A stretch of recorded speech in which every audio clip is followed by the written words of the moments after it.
గిరీష్ దారామోని చిత్రగుప్తు వేదికగా కాంగ్రెస్ తెచ్చిన బుడద మనంగన్నా గడవాలి కదా. ప్రపంచ స్థాయిలా గర్జిస్తున్న దేశం, ఎంత యువశక్తి మనకున్నది. ఓ మా సర్కార్ ఇది వీకినాయి, మా సర్కార్ అది వీకినాయి అని చెప్పి మాట్లాడతారు. ఇట్లా దుర్బిన్ పెట్టి చూస్తే కనబడకపాయ. గిరీష్, ఈ ప్రశ్న ఎందుకు వేస్తున్నావు? We don't believe in magics, we believe in data. ప్రపంచంలోనే 1.67 బిలియన్. మళ్ళీ ఈ డేటాలల్లో మిస్ మ్యాచ్ ఉంటుంది. అవో మా ప్రభుత్వాలు మంచిగా చేసినాయి, మా ప్రభుత్వాలు ఇవి కట్టలు కట్టినాయి. ఇక్కడ మనం పెయిన్ కిల్లర్లు వేసుకొని నడుపుతున్నాం మా జీవితాన్ని. ఉద్యోగం అని ఎట్లా అంటారు అని చెప్పి నేను సర్కార్లను ప్రశ్నిస్తున్నాను. సామాన్య ప్రజలకు ఏమున్నదని అనేది కూడా ఆలోచిస్తలేదు.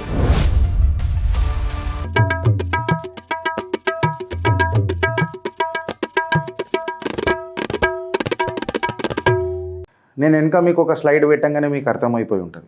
ఇవాళ నేను అడుగుతున్న who is employed and who is unemployed. భారతదేశంలో ఎవరు ఉద్యోగి ఎవరు నిరుద్యోగి అని అడుగుతున్నా. ఈ మాట నేను అడుగుతున్నప్పుడు మీకు ఎన్నో ప్రశ్నలు వస్తుంటాయొచ్చు. నాకే ఆ ప్రశ్నలు ఉన్నాయి నా మదిలో, అందుకనే నేను ఈ ప్రశ్నలు అడుగుతున్నా. ఇవాళ సర్కార్లకు అతీతంగా మాట్లాడదామని చెప్పి డిసైడ్ అవుతున్నా. ఈ మధ్య మీరు మా కథనాలు చూస్తున్నారు. అబ్సల్యూట్గా మధ్యతరగతి కుటుంబాలకు మద్దతుకుంటున్నాయి, ట్యాక్స్ పేయర్లకు మద్దతుకుంటున్నాయి. ఏ పార్టీకి అతీతంగా ఎస్ ఓకే నేను ఒప్పుకుంటా, అందరిలాగా కాదు. మేబీ కొంచెం ఇంక్లైండ్ అవుతాం మేము భారతీయ జనతా పార్టీ వైపు, అది మా నైజం, అది సత్యం, ఒప్పుకుంటా నేను. But fact of the matter ఏంటంటే మా కథనాలు మొత్తం అబ్సల్యూట్గా మన చుట్టూ రొటేట్ అవుతాయి. ఇప్పుడు ఇవాళ నేను అడుగుతున్న ప్రశ్నకు సమాధానం ఉందా అని అడుగుతున్నా. అది రాష్ట్ర సర్కారే కానీ కేంద్ర సర్కారే కానీ. ఎంప్లాయ్మెంట్ అనే ముచ్చట కాడికి వస్తే ఇవాళ ఉద్యోగి ఎవరు నిరుద్యోగి ఎవరు, who is employed and unemployed in India. ఈ మాట నేను ఎందుకు అడుగుతున్నానంటే ఎంప్లాయ్మెంట్ మన గుండె సవ్వడి అని అంటాం. రాష్ట్రానికి కేంద్రానికి, అది మన దేశానికి గుండె సవ్వడి, heart beat of the economy అని అంటాం. అదే నేను అని చెప్పి ఆడ పెట్టేసినాను అంటే అక్కడ వెనకాల unemployment is becoming the heart beat of the economy అని అన్నది ఒక క్వశ్చన్ వస్తున్నది. ఏదైతే మనం ఉద్యోగాలు ఇస్తామో అది గుండె సప్పుడా మన ఆర్థిక వ్యవస్థకు, లేకపోతే నిరుద్యోగ భృతి ఏదైతే మనం ఇస్తామో అది ఇవాళ మన గుండె సవ్వడా మన ఆర్థిక వ్యవస్థకు అన్న పెద్ద పెద్ద మదిల క్వశ్చన్స్ ఉన్నాయి. దీనికి ఎవడు ఆన్సర్ ఇస్తాడు అని చెప్పి అడుగుతున్నా. ఇవాళ ఫస్ట్ టైం నేను సర్కార్లని ప్రశ్నిస్తున్నా, ఎందుకంటే సొల్యూషన్ నా దగ్గర కూడా లేదు. సొల్యూషన్ ఇవ్వాల్సింది వాళ్ళే. ఇవాళ ఎట్లున్నదని అంటే మొత్తము ఈ ఎంప్లాయ్మెంట్ అని అంటాం కదా, ఉద్యోగం ఇస్తున్నాం, 30,000 ఉద్యోగాలు ఇచ్చినాం, 2 లక్షల ఇచ్చినాం, 4 కోట్ల ఉద్యోగాలు ఇచ్చిండ్రు, ఫైన్ కాదని అంటలేను. ఇక్కడ అండర్స్టాండింగ్ ఏందనంటే ఇట్లా దుర్బిన్ పెట్టి చూస్తే కనబడకపాయ. ఫీల్ అయిదామంటే ఫీల్ మై లవ్ అని అంటాడు కదా అల్లు అర్జున్ గారు. ఫీల్ మై లవ్ అంతే. నువ్వు ఐ లవ్ యూ అంటే ఐ లవ్ యూ టూ అని చెప్పాల్సిన అవసరం లేదు. Feel my love. నేను ఎంప్లాయ్మెంట్ని ఫీల్ అయిదామంటే కూడా నాకు వస్తలేదు. ఫీల్ అయ్యే తత్వం నాకు ప్రభుత్వాలు ఇవ్వాలని చెప్పి కోరుకుంటున్నా. ఎందుకంటే stay tune with Chitragupt, the data. భగవంతుని నమ్ముతాం కేవలం, దాని తర్వాత నమ్మేది కేవలం అండ్ కేవలం డేటా. గిరీష్ దారామోని చిత్రగుప్తు వేదికగా మాట్లాడేది ఏదున్నా డేటా త్రూవే. టైమ్స్ ఆఫ్ ఇండియా కథనం తీసుకొని చూస్తే రీసెంట్గా వచ్చింది దాంట్లల్లో ఈ ఉద్యోగం అననే ముచ్చట నాకు ఎట్లా అనిపిస్తుంది అని అంటే ఆపరేషన్ సక్సెస్ అయింది కానీ పేషెంట్ చచ్చిపోయిండు. అట్లెట్లా? గట్లనే ఉన్నది మళ్ళీ అలా. ఉద్యోగమైనా నిరుద్యోగమైన దేశంలో అది ఉద్యోగం అనాలా నిరుద్యోగం అనాలా నాకు సమాజ్ అవుతలేదు. ఎందుకు అవుతలేదు చూపిస్తా. ఆపరేషన్ సక్సెస్ అయి పేషెంట్ చచ్చిపోయిండు అని అన్నట్టు ఉంటుంది. పేషెంట్ కండిషన్ చాలా ఇంప్రూవ్ అవుతున్నది, కాకపోతే ఆయన వైటల్స్ డెటోరియేట్ అవుతున్నాయి. వైటల్స్ అంటే ఇట్లా తిరుగుతూ ఉంటాయి, ఆడ చూపిస్తూ ఉంటాయి, అవన్నీ స్క్రీన్ల మీద పెడతారు కదా, అలా వైటల్స్ డెటోరియేట్ అవుతున్నాయి.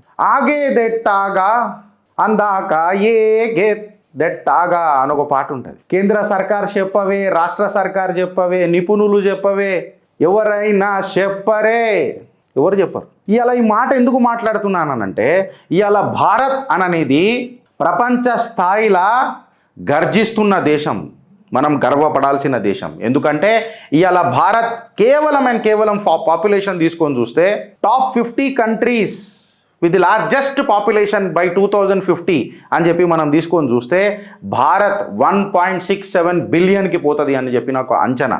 ప్రపంచంలోనే అత్యంత పాపులేషన్ ఉన్నది, జనాభా ఉన్నది దేశం ఎవరిదన్నా ఉన్నది అని అంటే అది ఇలా భారత్ అవుతుంది. ఎంత మ్యాన్ ఫోర్స్ మనకు ఉంటుంది, వర్క్ ఫోర్స్ మనకు ఉంటుంది, ఎంత యువశక్తి మనకు ఉంటుంది, ఎంత భారత శక్తి ప్రపంచానికి పరిచయం అవుతుంది ఒకసారి మీరు ఆలోచించుండ్రి. ప్రపంచంలోనే 1.67 billion Bharat, rest of the world మొత్తం కలిపితే కూడా 1.41 billion. China is around 1.32 billion separately. Bharat is at an edge. ఇవాళ ఆలోచించాల్సిన పని మనది, లేదా అనుభవించాల్సిన కర్మ కూడా మనదే. ఈ మాట నేను ఎందుకు అంటున్నానంటే యాజ్ ఆన్ 140 కోట్ల జనాభా, సుమారు 50% ఆఫ్ ది పాపులేషన్ ఏదైతే ఉన్నదో వాళ్ళు 25 సంవత్సరాల కంటే తక్కువ ఉన్నారు. సుమారు 65% మంది జనాభా 35 వయసు కంటే తక్కువ ఉన్నారు ఇవాళ భారతదేశంలో.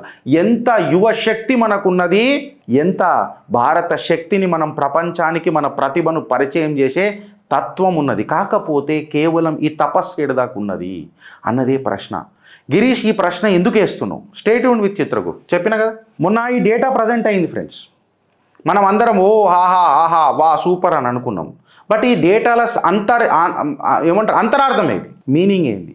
1 lakh న్యూ జాబ్స్ ఏ డే, 1 లక్ష ఉద్యోగాలు రోజుకు వస్తున్నాయా అన్న ఆలోచన నెత్తిలా కలగాల. ఎందుకనంటే ఆర్బీఐ ఒక డేటా ప్రజెంట్ చేసింది, దానికి తోడు పిఎల్ఎఫ్ఎస్ అని చెప్పి ఇంకొక సంస్థ కూడా periodic labour force survey, PLFS అంటే పీరియాడిక్ లేబర్ ఫోర్స్ అనే సర్వే. ఆర్బీఐ ఒక డేటా ఇస్తుంది ఉద్యోగాల మీద, పిఎల్ఎఫ్ఎస్ ఒక డేటా ఇస్తుంది. మళ్ళీ ఈ డేటాలల్లో మిస్ మ్యాచ్ ఉంటుంది. ఆర్బీఐ 2018-19లో 1,80,00,000 ఇచ్చినామని అంటారు, వాళ్ళు 1.3 అని అంటారు. వీళ్ళు 4.2 అని అంటారు, వాళ్ళు 4.5 అంటారు. వీళ్ళు 3.1 అంటారు, 2.5 వీళ్ళు 5 అని అంటారు. వీళ్ళు 1.2 1.0. సే కంటింజెన్సీ అట్లీస్ట్ ఇక్కడ దాకా 2018 నుంచి 2022 దాకా కంటింజెన్సీ జర ఇద్దరు సర్వేలలో తక్కువ, జర అంత పెద్దగా డిఫరెన్స్ లేదు. 2022-2023లో తీసుకుంటే ఆర్బీఐ ఏమో 1.9 crore అని అంటది, పిఎల్ఎఫ్ఎస్ డేటానేమో 4.1 crore అంటది. 2023లో పిఎల్ఎఫ్ఎస్ ఇంకా సర్వే చేయలే, ఆర్బీఐ డేటా 4.7 crore అని అంటది. ఏడ నమ్మాలా, ఏం చేయాలి? ఇప్పుడు ఆర్బీఐ ఇచ్చిన డేటాను తీసుకొని నేను ప్యూర్గా నమ్మాలే అని చెప్పి మాట్లాడితే మళ్ళీ ఆర్బీఐ నాకు సెగ్మెంట్ వైజ్ డేటా ఇయ్యలే. సో నేను అబ్సల్యూట్గా డేటా డ్రిల్ చేయాలి కదా. నేను డేటాను డ్రిల్ చేస్తేనే కదా నాకు తెలిసేది, డేటాను చీల్స్తేనే కదా నాకు తెలిసేది. అంతరార్థం ఏడున్నది, మీనింగ్ ఏడున్నది, నేను ఏడ కాన్సన్ట్రేట్ చేయాలా, నేను ఏం చెయ్యాలా, ఏది ప్రిస్క్రిప్టివ్ డేటా, ఏది డయాగ్నాస్టిక్ డేటా, ఏది predictive data, and what is the logical data, ఏ లాజిక్ నేను నమ్మాలా? Because we don't believe in magics, we believe in data. దేవుణ్ణి నమ్ముతాం, తర్వాత నమ్మేది కేవలం డేటా. ఎవరిని చేయాలా, ఎవరిని నమ్మాలా? నేను పిఎల్ఎఫ్ఎస్ డేటానే తీసుకొని మాట్లాడతా. ఇలా కేంద్ర సర్కార్కి నా సూచన, బేసిక్స్ అనేది కరెక్ట్ చేయాలా కేంద్ర సర్కార్. ఈ మాట నేను ఎందుకు అడుగుతున్నానంటే it is not as simple as this. ఎందుకంటే మీరు డేటా తీసి చూస్తే friends, if you worked for 1 hour in a week, you are counted as employed for a week. అంటే మొత్తం వారంలో మీరు ఒకటే గంట పని చేసినా మీరు వారానికి ఉద్యోగం దొరికినట్టు లెక్కల కిందకి వేస్తున్నారు సర్వేలల్లో. ఇది చేంజ్ కావాలని అంటే 1 గంట పని చేస్తే వారం రోజుల పైసలు దొరుకుతాయా? నాకేమన్నా కోట్లు వస్తున్నాయా? అంబానీ లెక్క నాకేమన్నా కోట్లు వస్తున్నాయా? రాజకీయ నాయకుల లెక్క కొంతమంది ఉన్నారు కదా కరప్ట్ నాయకులు, వాళ్ళ గురించి మాట్లాడుతున్నా. లేకపోతే బ్యూరోక్రసీలు ఏమన్నా నాకేమన్నా కాపు వస్తున్నాయా? నేను మాట్లాడుతున్నా.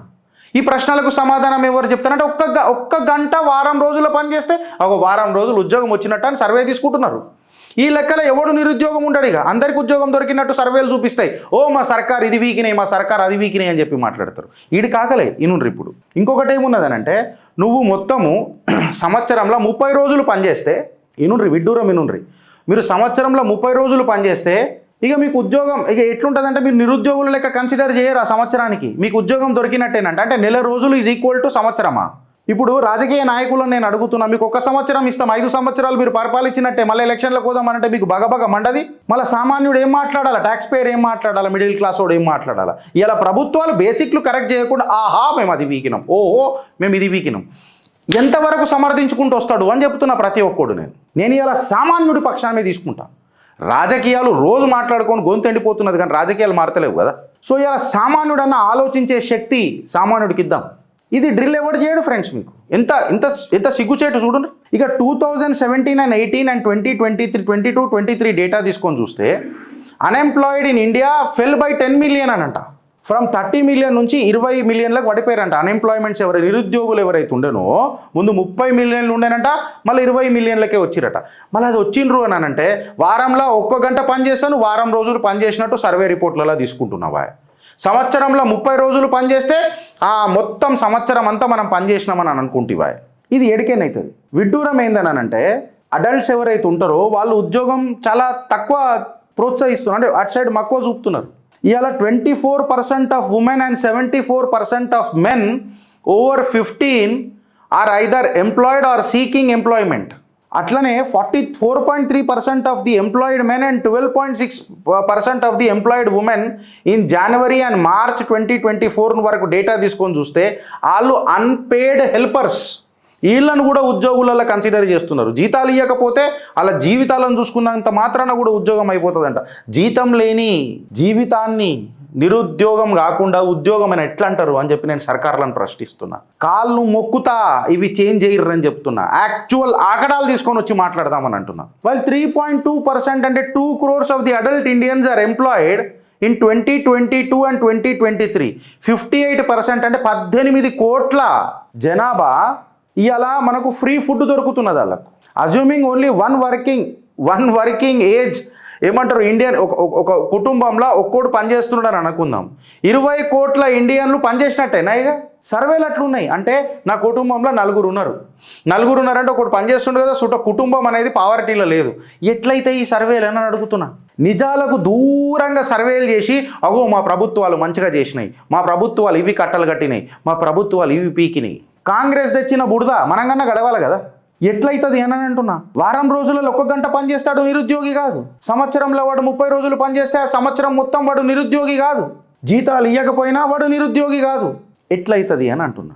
ఇవాళ most of the employed Indians ఎవరైతే ఉన్నారో వాళ్ళంతలా వాళ్ళే సొంతంగా పని చేసుకోవాలన్న ఆశయం చిగురిస్తున్నది. దాని దిశగా ప్రభుత్వం ఆలోచిస్తున్నది అని అంటే yes, partially startup India, Atmanirbhar Bharat, incentives తీసుకొని వస్తున్నాం. బట్ మెటీరియలైజ్ ఎడదాకా అవుతుందని అనేదే పెద్ద క్వశ్చన్.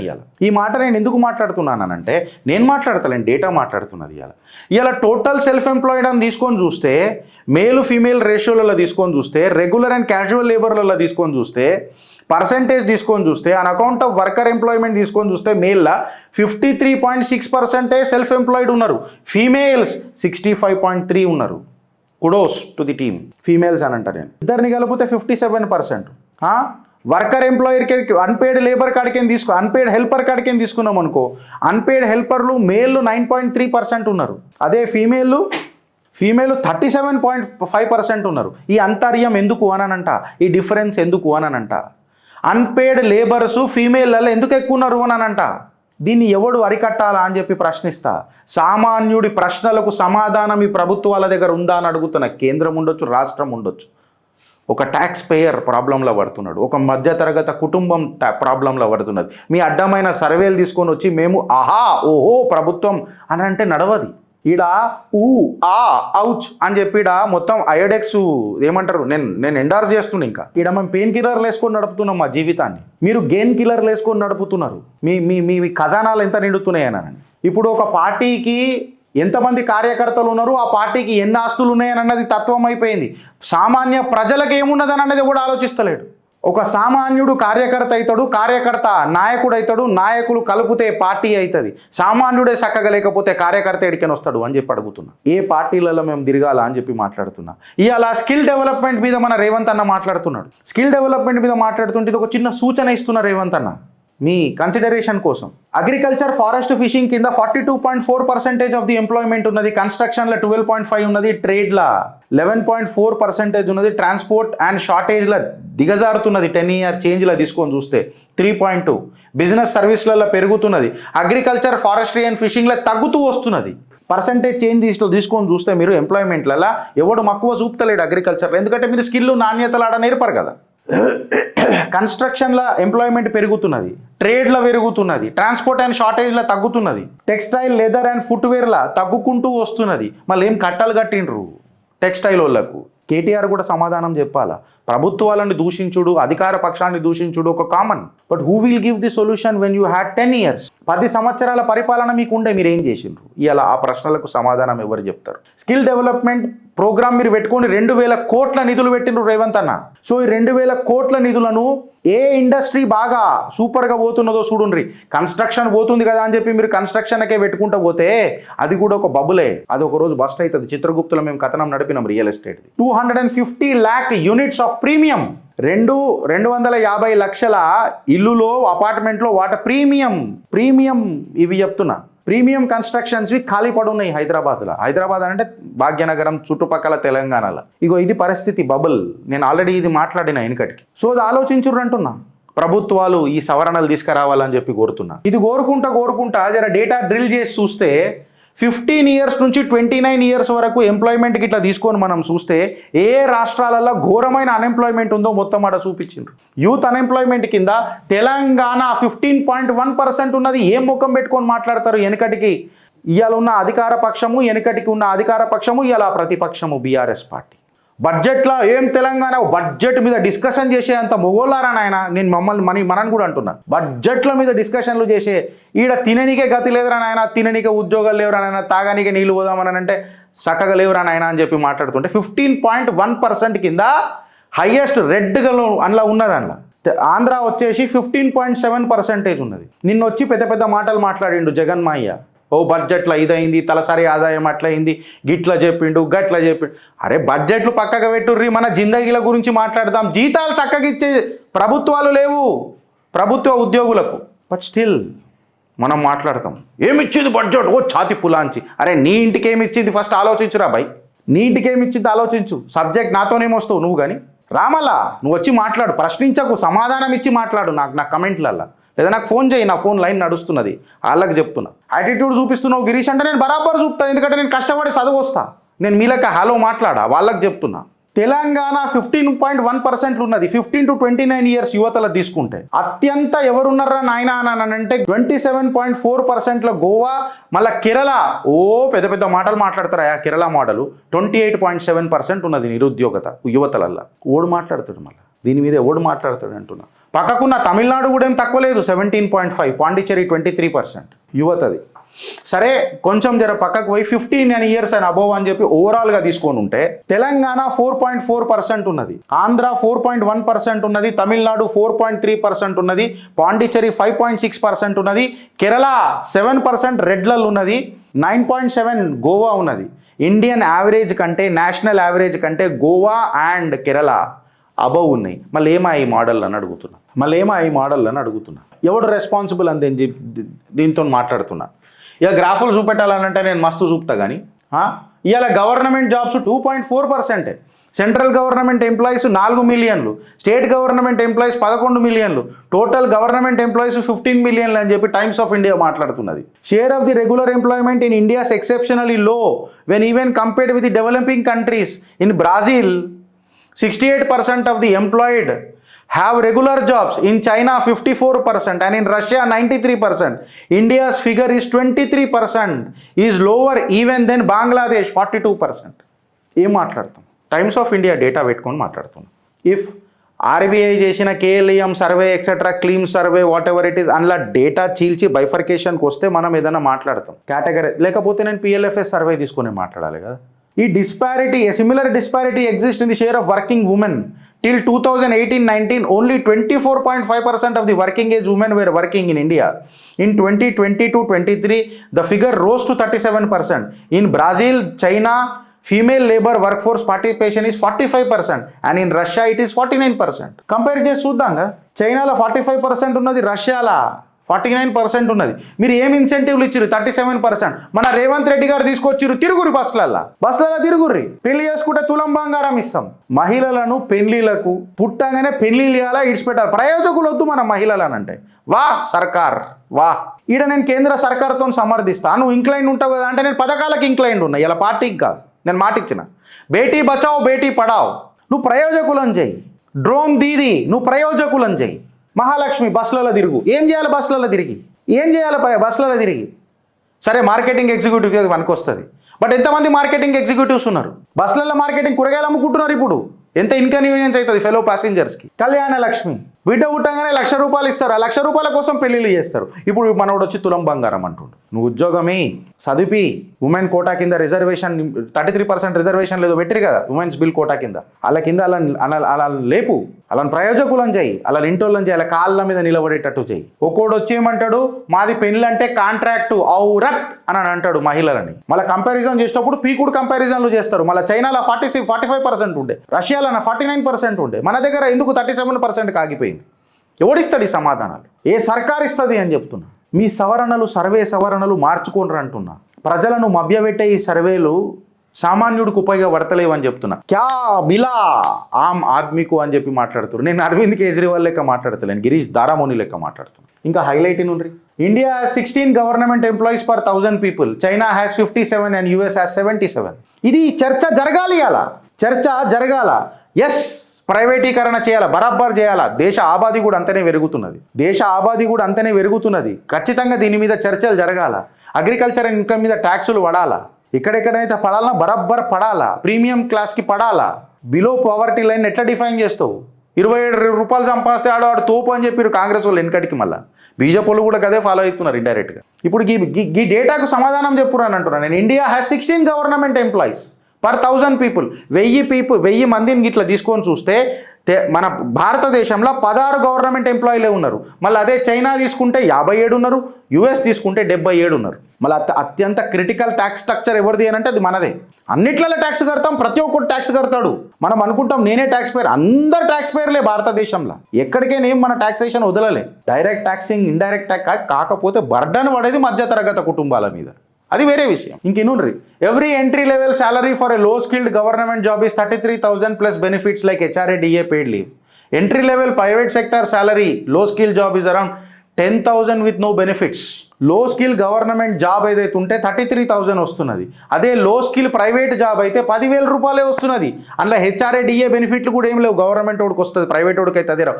కాంట్రాక్ట్ ఉద్యోగుల పక్షాన నిలబడి మాట్లాడుతున్నది ఇలా చిత్రగుప్త. అందుకే ఏమనంటే కాంట్రాక్ట్ ఎంప్లాయీస్. ఫారెస్ట్ డిపార్ట్మెంటే నేను మాట్లాడుతున్నా కదా, ప్రక్షాళన అడిగింది తెలంగాణలో. ఈ గడ్డ మీద పుట్టిన బిడ్డలెక్క అడుగుతున్నా. కాంట్రాక్ట్ ఎంప్లాయీసులకు ఏమున్నదని అంటున్నా, ఫారెస్ట్ డిపార్ట్మెంట్లో వాళ్ళని కడగనాక్తారు. GHMCలో కూడా కడగనాక్తారు. కోవిడ్ టైంలో వీళ్ళు పనిచేసిరు, ఎవడు ఆఫీసర్ పనిచేసిందని. ఇది ప్రాబ్లం. వాళ్ళకు 3 రెట్లు ఎక్కువ ఉన్నది కదా, 33,000, వీళ్ళకి 10,000 కదా కాంట్రాక్ట్. మళ్ళీ రెగ్యులరైజ్ చేస్తామంటే ఇప్పుడు ఏదో చర్చ చేసిరు, జియో నంబర్ 317 అని చెప్పి అలా చర్చ పెట్టిరు. ఆ చర్చించి చేసే వరకు ప్రభుత్వాలు మారిపోతాయి. గవర్నమెంట్ పాపం కాంట్రాక్ట్ ఉద్యోగులు మారరు. ఫైన్, కొన్ని రీజన్స్ ఉన్నాయి. గవర్నమెంట్ జాబులు ఇండియాలో తగ్గించడానికి కొన్ని రీజన్స్ ఉన్నాయి. నేను దాన్ని సమర్థిస్తా. ఎందుకు సమర్థిస్తానన్నది ఒక కథనం చేస్తా దాని మీద. భారతదేశం అంచెలంచెలుగా గవర్నమెంట్ ఉద్యోగాలు తక్కువ చేస్తుంది. ఎందుకు చేస్తుంది? అది కరెక్టేనా గిరీష్? కరెక్టే. నేను ఎందుకో చెప్తా, ఆడికి వస్తా. నేను నిర్భయంగా మాట్లాడతా ఫ్రెండ్స్. నిజాలు చెప్పేదాకానే భయం. నా దగ్గర ఆ డేటా కూడా ఉన్నది. ఇప్పుడు అది అవసరం లేదు కాబట్టి చెప్తలే. ఇది కథ పెట్టుకొని ఇదంతా చేసుకొని మనం మాట్లాడతాం. నేను అందుకనే ఒక మాట అడుగుతున్నా మిమ్మల్ని అంతా. భారతదేశంలో ఉద్యోగం ఉన్నదా, నిరుద్యోగం ఉన్నదా? మీ సర్వేలు ఏం చెప్తున్నాయి? ఇవాళ ఎంప్లాయ్మెంట్ అనేది గుండె సవ్వడి కావాల భారత ఆర్థిక వ్యవస్థకు, లేదా తెలంగాణ రాష్ట్ర ఆర్థిక వ్యవస్థకు. ఇవాళ నిరుద్యోగము గుండె సవ్వడవుతుందా, ఉద్యోగము గుండె సవ్వడవుతుందా? చూద్దామంటే దొరకకపాయ్. ఫీల్ మై జాబ్ అని అంటే కూడా వస్తలేదు. ఆలోచిస్తారా లేక అనుభవిస్తారా?